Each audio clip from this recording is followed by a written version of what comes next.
Fonye mana guchero I Ireland no gutero dugo apart nge yup ene yup ma new vision o kate kara kere kara chelo ki embassy me Ireland me foyo lu fonye magi fonye schools ma pere Uganda ene kwanyi ki Uganda kan ki kongu nen kong kita jemi kitema kere lo ma waka bedu an exchange program so jomu ma lu fonye magulo ya guchero 10 days ago so gudu guchero bichel ene ma igi yo mada ni experience gu war ma be peti ngara ma Lupwonye Ireland dara wa dugo chane and is it something also good to note no ema nerwa gen ma mirwan wa foyo ni lobo chalo eni matika ye wano chere exchange visit.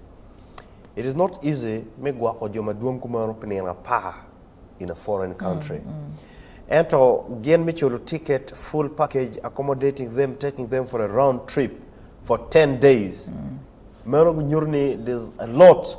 Ni we are moving from abstract thinking into concrete thinking. Abstract thinking ene kram wachini inere lobo Ireland iromo kwan command. Eno ki kwenye ki classroom momati kumalami Uganda kiteri we classroom matie lobo chani. Ini beru kuno penena pa ne tika kwan. In fact, you don't go as a teacher. Kabene chiaro chale teacher, ibero assistant class representative. Ni la phone money chano tika phone ini bero ngej. Inero kita, how is he delivering the lecture? How are students participating? Merok learn the didactical principles of learning.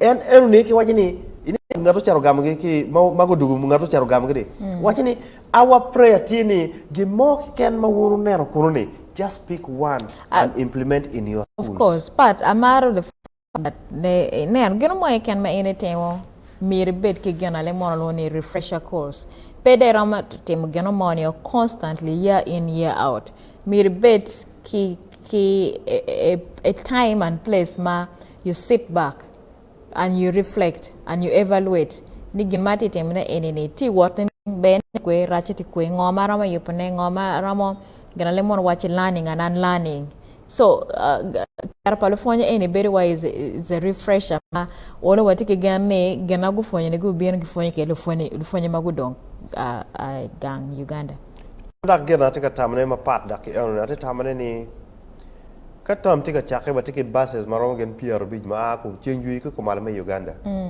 guluket gomarua kono kwe gi chawlo teno wengi ben ka kwan Kampala ni now best learning exchange mano mer ka chak temone schools mo wate ka chawlo teno ke malo kuje ke kelo kanyi pengo ko pe wa chak don waji Lupwonye mo meg wadi be ko bien ku tim this short excursion tours ngoma school gi tim mo be mo we ko teno pe gi kwan ko malame Uganda ni Mero tama I am trying to move away from Ireland. I come back to Uganda.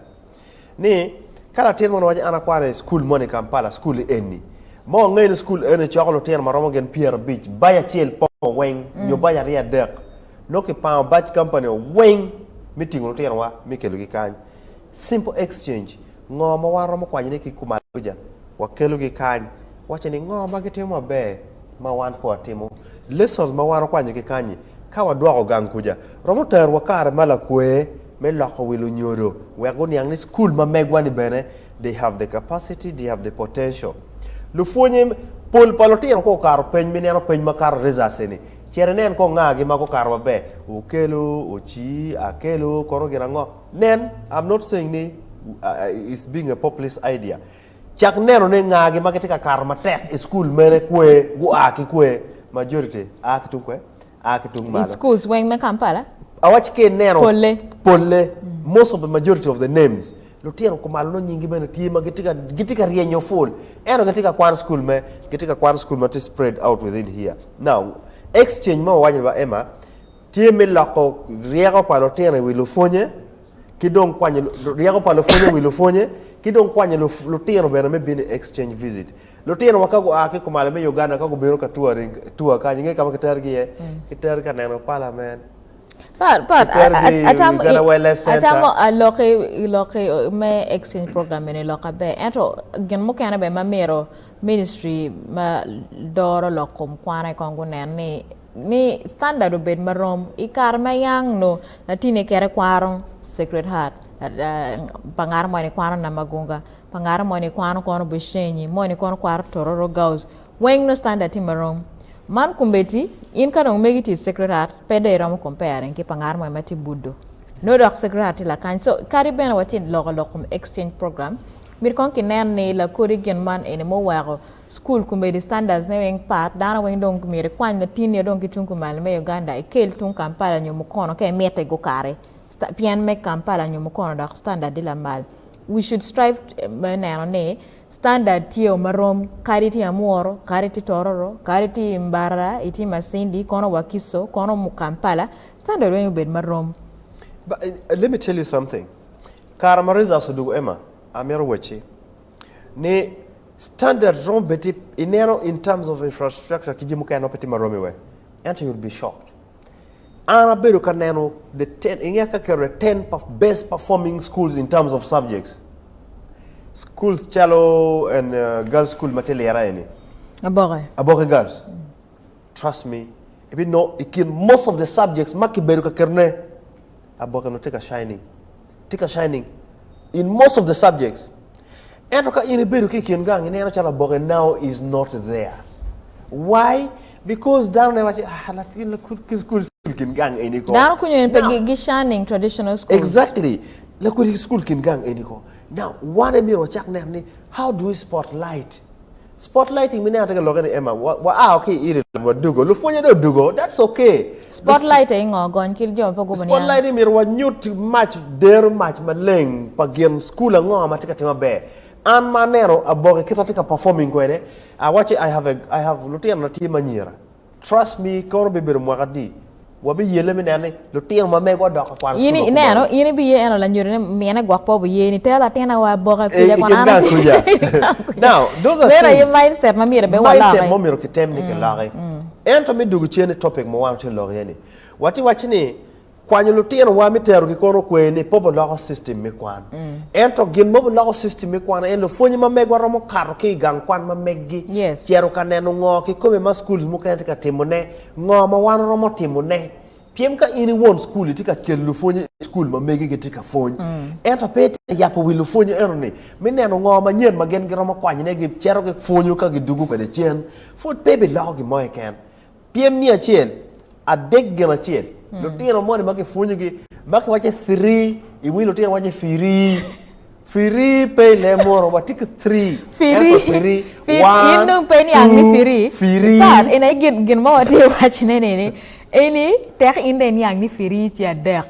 The most important thing is ange cho firi ange metone ni firi ki firi bera bichel. That's the most important thing. Ina China ginge watch firi. Ina China ti you puchim, China ti you pumtaka, China ti you pujeme we. China ginge firi. China penge firi. Emma Genma wa kwana matek and intonation penny one way. The measure of riero is not the way I pronounce firi. It's how I know how to add firi plus firi. We are poor Ibero Kanyi watching it. It irritates me when somebody is saying 3 instead of saying 3 when you firi. It's okay. It's okay. Moving on, Emma.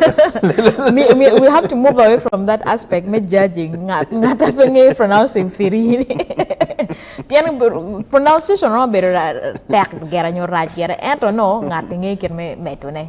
Overall, Emma, piwo kwero ni Lupwonye wa ubiro team exchange visit go kwa riega matikany go chwal gang. And as a teacher by profession, and we are missing a lot of things. The first thing to do, exchange between teachers. Lupwonye makanyi gibe ngoma school romo temaneni. Let's get these teachers from Kampala to go and stay with our students for 3 days. Give us those new tricks. Ke wachi fuch neyo kitme ke kwanya fuji kere box. Ma en miro olwe kere fuj miro fon yo mi escape e duo ting box kan pe yape duo kan pe yape kono ke yabo we box te wa titwolo fuj ko yo will find an escape route. That is the student. Our students should find opportunities me yako kama part me yako ferige era pego yok firi yoko ka yok firi ni kere kono ta nge metone